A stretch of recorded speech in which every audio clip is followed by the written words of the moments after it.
สบายดีมื้อนี้กลุ่ม C ของพวกเราจะมาเว้าในหัวข้อที่ว่า การจับล้มหรือเป็นล้ม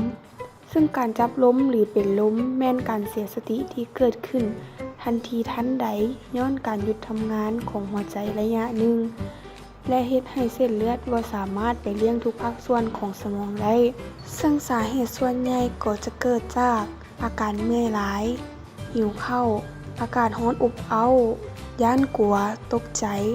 หรือเหตุการณ์รุนแรงต่อหน้าอยู่ในที่เฮ็ดให้เฮามีตกอยู่ในท่ายืนดนนานขาดน้ำและได้รับข่าวร้ายรุนแรงต่างๆซึ่งเฮาก็จะแสดงอาการเบื้องต้นประมาณเช่นเริ่มวินหัวหน้าจืดเนื้อหนังซุ่มหยินกำมะจรเดินช้าหรือคอยหน้ามือตาลายและสุดท้ายก็มีการเสียสติเกิดขึ้นซึ่งการปิ้นปัวและป้องกันถ้าหากเฮาเห็นคนเจ็บอยู่หรือตัวเฮาเองมีอาการที่กำลังจะเป็นลมนั้นให้นอนหมูกหน้าลงหรือ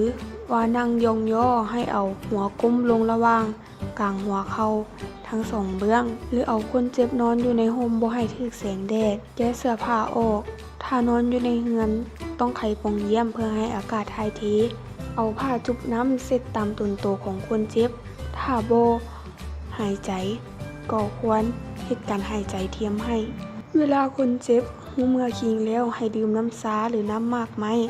ให้ดื่มทีละน้อยซึ่งในขณะที่คนเจ็บเป็นลมอยู่นั้นเฮาก็สามารถเอา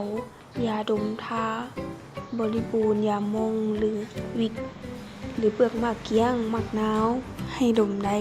เมื่อว่ามาถึงที่นี้กลุ่ม C ของพวกเฮาที่ได้มารายงานในหัวข้อจับล้มหรือเป็นล้มก็สิ้นสุดลงแล้วถ้าหากผิดพลาดประการใดหรือข้อมูลยังบ่ครบถ้วนสมบูรณ์ประการใดก็สามารถติชมขอขอบใจ